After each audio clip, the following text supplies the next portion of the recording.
මාර රහයි. අපි දැන් කතා වුණේ අපේ මිත්‍රයව කලුවේ නාරද විජේසූරිය මසාමේ.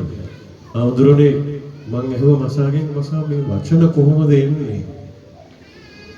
මිනිස්සු මොනතරම් සංවේදීද?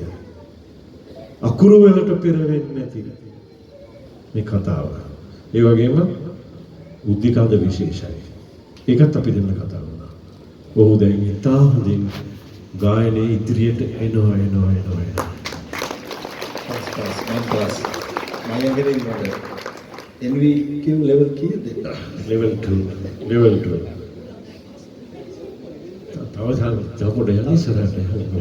මොකද මේ අවසානයේ මම කියවනේ ප්‍රශ්නයක් අහන්න ඔබ ආයෙ එනවා වේදිකාවට. මම පොඩි ප්‍රශ්නයක් අහන්න හදන්නේ දැන්. කෙලින්ම අහමු. ආයෙ වටේ අහන්න තු. මොකද එයා කෙලින්ම කතා කරන මිනිස්සෙක් හින්දා. ආයෙ කවදද අපි අරහෙදි දකින්නේ?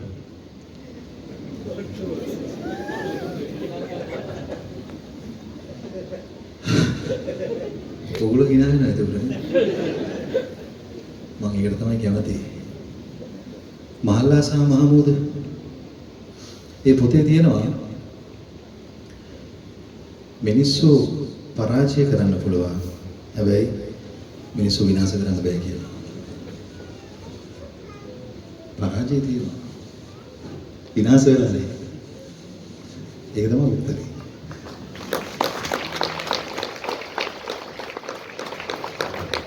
ඒ වගේම අපි අහලා තියෙනවා හැම වැටීමකම ඊළඟ මොහොතේ තියෙන්නේ ඊට වඩා ලොකු නැගිටීමක් කියලා.